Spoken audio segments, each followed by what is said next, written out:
We're into the thick of the preseason and we already having average draft position movement. So I'm here to give you 5 of the biggest risers as we move into week 3 of training camp. First one, Emeka Egbuka. Almost every metric told us that he should be a slam dunk wide receiver 1, and in dynasty probably in one of the highest tiers. And right now, still in best ball and redraft, he is affordable and in a league winning territory. He's in the triple digits, which means you can get him as your wide receiver 3. And if Chris Godwin is still struggling with an injury because they're not even sure if he's going to be available for week 1, if Mike Evans has any regression, I think that Emeka Egbuka can have legitimate top 12 upside at a discount. Baker Mayfield's been all about him. The beat reports have been raving. Coaching staffs loved him. Even the tape that we have seen, I know it's just training camp clips, have shown that he is a bona fide star that I don't think they can keep off the field, let alone keep the ball out of his hands. He is a smash play at cost, and like I said, could be a cheat code for your fantasy season. It's not just in dynasty that you're wanting to stash him. Draft him now and pair him with some other good receivers, and you could likely roster 2 to 3 top 12 wide receivers on your team, and you got one at an incredibly cheap discount. Next, at the Jacksonville Jaguars, seems like we have a camp battle at running back that Tank Bigsby is running away with, or it's more likely that they're going to recreate a lot of the same concepts that they had in Tampa Bay. Liam Cohen used multiple backs there with Bucky Irving and Rashad White, and it seems like Tank Bigsby is in the Bucky Irving role, with Travis Etienne taking up the slack in the passing game. And right now, I know it's just an early August depth chart, but they have it listed as Tank Bigsby or Travis Etienne as their starter. The big loser out of this is Bashal Tutin, and Tank Bigsby only just now raising up an ADP, but has been the third out of those backs off the board. So if you want someone with RB2 upside, if not higher, if this Jacksonville Jaguars team takes off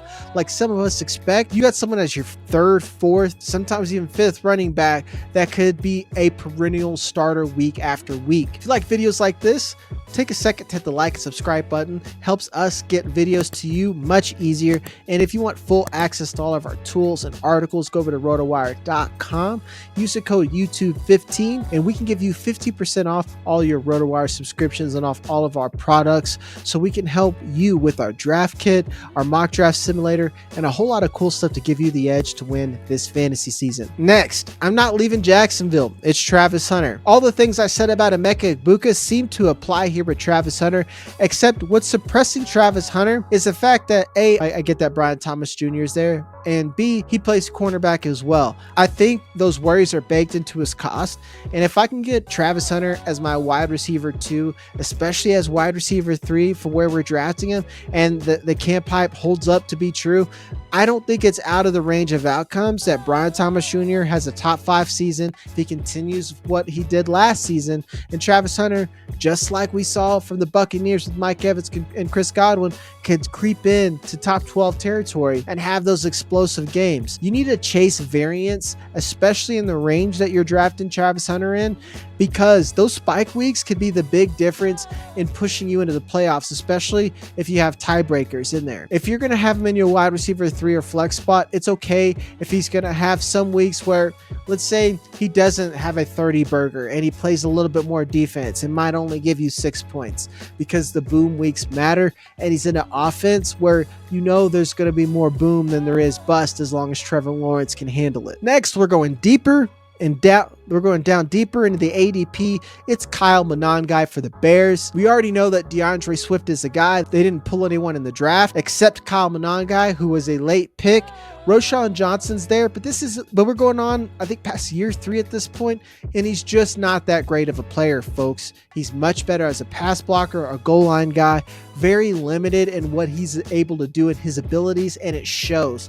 Kyle Monangai may not be the most explosive player, but he's a physical runner, and there's a reason why he was there's a reason why he was first team all conference. He's a decisive, tough player that could fit the David Montgomery role that we've seen Ben Johnson use. The RB2 role is attractive, and more importantly, I know that DeAndre Swift is the hotness right now, and we've been getting him at a discount, but we know that he's not exactly a bell cow and isn't the best runner. So maybe the RB2 role is more like a 1B role, and Monangai is someone that you can get as one of your last picks and someone who has the upside to be someone who could be in your lineup week in and week out, especially if what Ben Johnson says is true. He's already said that they feel like he's someone that they can rely on, and David Montgomery isn't that fast or explosive. He isn't splashy on the speed, and he isn't splashy on the workout metrics. But if he fits the system and the type of coaching that Ben Johnson wants, you might have got a league winner for free. Lastly, it's Tyrone Tracy. He's having himself a camp. Moreover, Cam Scatterboo can't seem to stay on the field and has had some nagging injuries, and it seems like he has a firm grasp. One of our own guys here at RotoWire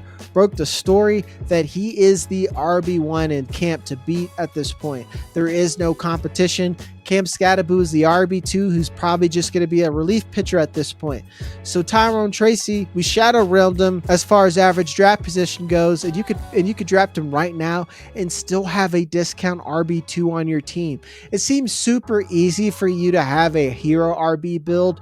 Draft someone like Bijan, Jahmyr Gibbs, Breece Hall, Amari, and Hampton early. Then you could fade running back and get a lot of these guys I've had on this list who have legitimate shots to be RB2s. The Giants aren't sexy, but when you're drafting in this range, you're not looking for sexy. You're looking for people who are getting usage, and I think Tyrone Tracy fits that build.